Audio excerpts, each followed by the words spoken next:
Thanks very much, Liz. So, learning from standardised reviews when babies die, the 2022 report from the Perinatal Mortality Review Tool. So, as I'm sure many of you are aware, the PMRT, Perinatal Mortality Review Tool, is a tool designed to facilitate comprehensive and robust review of late miscarriages, stillbirths and neonatal deaths. It can be used to review other deaths, provided there was neonatal care. So the tool allows for standardised, systematic, multidisciplinary review of the whole pathway of care, making no assumptions about the quality of care until it's been reviewed. And importantly, it supports the inclusion of parents' perspectives in the review process and consideration of any concerns or questions they may have about the care they and their baby received. And it's important to realise that for 90% of parents, the PMRT review is the only hospital review of their baby's death and their care that will take place. And this is important for them for all sorts of reasons: to understand the quality of care they received, possibly why their baby died, and for future pregnancy planning.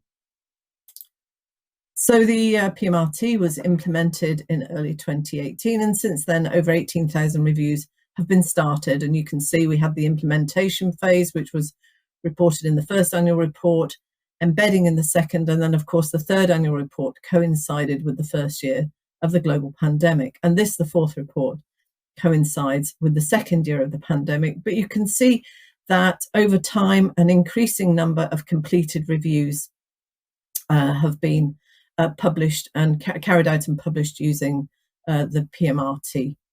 And today I'm going to largely focus on the findings from the fourth report, where 4,199 reviews were completed. Looking at the starting of the reviews, you can see there's been an increasing proportion of reviews started using the tool for both stillbirths and neonatal deaths. The biggest increase, obviously, for neonatal deaths, because the start of the baseline was lower. That varies from country to country, and in England, where there is a financial incentive, you can see that 99% of deaths, a review was started. The figures are slightly different for the other three nations. So concentrating now on only those completed reviews, the first thing I want to talk about is parent engagement. This is absolutely key, because parents whose babies have died have the greatest stake in understanding what happened and why their baby died. And engaging bereaved parents in the review process and including their views can enhance the process of review, but also ensure that from the outset that the review addresses any questions or concerns they have about their care and the care of their baby. And the sorts of questions people raise, the parents raise: did I have the right number of antenatal appointments? Many were only on the phone, and they're questioning whether or not this was appropriate. I attended several times with reduced fetal movements and reduced growth. Why was this not looked at more? Should more have been done? And often parents question, was it anything that I did? Particularly mothers question that. And some of the comments include praise and thanks for the care, but also negative comments about their experience and how they were treated, which is very important for how we look at how we can improve care in the future. Parent engagement, generally there's been an improvement, so a greater proportion of parents compared with the figures on the right hand side. The proportion of parents who were told a review had taken place, that's from the last report. An increasing proportion have concerns and questions about the care they received, and unfortunately an increasing proportion where communication was poor. But then this was the second year of the pandemic, and we know that there were issues to do with communication.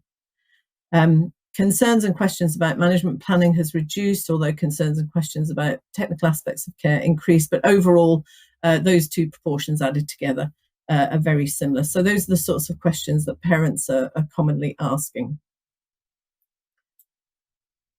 This is a slide just to remind everyone that there are engagement materials that are available on the PMRT website, and also to let you know that we are going to do a survey, and hope you'll help us with this to find out how and whether the engagement materials are useful and being used, and that should come out in the next few weeks.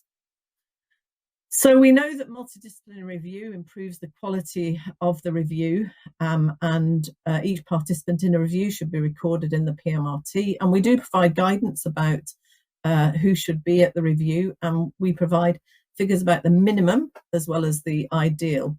And don't forget the importance of including risk midwives and governance staff. So generally speaking, things have improved. A smaller proportion of reviews carried out by 3 or fewer individuals. Neonatal nurses, an increasing number present for the review of neonatal deaths, the same with neonatologists. It's concerning that whilst there's been an increase, only 30% have administrative support.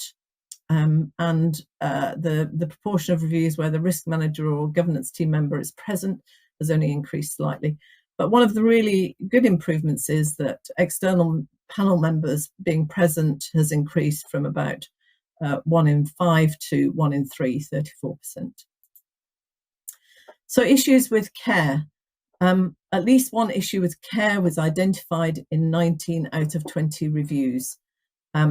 And of the reviews where an issue was raised, about 3 in 20 may have made a difference to the outcome. And I want you to remember the 19 out of 20 because it's pertinent to something I'm going to say later. The issues that we identified, the 3 most common issues with antenatal and preconception care, remain the same as previously, although the proportion of reviews in which these are identified have reduced. Inadequate growth surveillance, significant medical, surgical and social problems, management of them, and inadequate investigation and management of reduced fetal movement still figure highly, most commonly.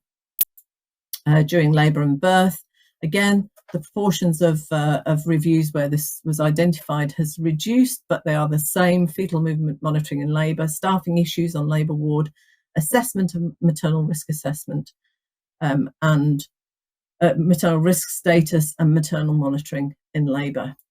And in the neonatal pathway of care, thermal management at any stage of care, documentation and respiratory management. So they're less commonly mentioned or identified, but they still remain the same issues. Bereavement care, transfer of the baby for the post-mortem and placental histology not being carried out by perinatal pathologists. We know that there's a national shortage of perinatal and paediatric pathologists. So this isn't something that a problem that trusts can solve themselves, and there is a national working group looking at that. But no policy for support and practical help to enable parents to take their baby home if they wish. It is around about the same proportion, 22%. And disappointingly, location and quality of bereavement care was identified in 6%, but again, that may be a COVID impact. Documentation remains an issue throughout bereavement care. This is a reminder that there is a national bereavement care pathway which provides the gold standard framework for providing high quality bereavement care and standards, and there's a link there together with the different link for Scotland. So grading of care, if you recall, 19 out of 20 reviews had an issue identified, yet we still find a high proportion of overall grading of care as A. Now, these proportions have reduced since last year, but we're still finding that 50% of, for example, in pregnancy, labour and birth care have a grade A. And that must be very difficult for parents to understand where issues are identified and yet a grade A has been allocated. And it also implies that learning might be being missed, that a grade B suggests that there is learning to be had and improvements can go forward. So this is something that needs continuing consideration. And of course, when issues are identified, action plans need to be put in place and they need to be strong. And this is a good news story because the proportion of actions prior to this report was standing at about 5% that were strong, and that's increased to 19%. So that's great. So strong actions are system level changes that standardise and provide permanent fixes to eliminate human error, although we still have a high proportion where the actions are very weak and don't meet those criteria. So I just wanted to take this opportunity to talk about new developments which are underway. So we're doing a massive integration with the notification and provision of reviews to child death overview panels and the National Child Mortality Database in England to reduce the duplication of effort in trusts. The phase 1 rollout is still underway. We're using a sample of volunteer trusts and CDOPs, and we anticipate inviting all trusts and CDOPs to discuss the full rollout later in the year or early and into the early new year. And we're also working with NHS England in relation to the single reporting notification portal that they're developing, which will include NHS Resolution and HSIB, as well as ourselves and the CDOPs and NCMD. So in summary, the point of conducting a review is not to find fault or blame, but to find answers for parents about their quality of the care, why their baby died, to learn lessons, support quality improvement, and for parents to support the future pregnancy planning. Despite the pandemic, the vast majority of baby deaths are being reviewed. The quality of parent engagement seems to be improving. It's very difficult for us to tell for sure from the information we have, but more parents are being asked questions or able to voice their concerns, although it's not clear that all trusts and health boards yet have a good level of engagement. Despite the pandemic, there have been several notable improvements. The review group composition has continued to improve. A greater number of reviews of neonatal death have neonatal staff present, and an increase in the number of reviews with an external member as part of the review team has increased from 1 in 5 to 1 in 3. But there are still room for improvement. A greater amount of admin support is needed to improve the efficiency of reviews so that clinical staff can spend their time reviewing the clinical care rather than carrying out administrative tasks.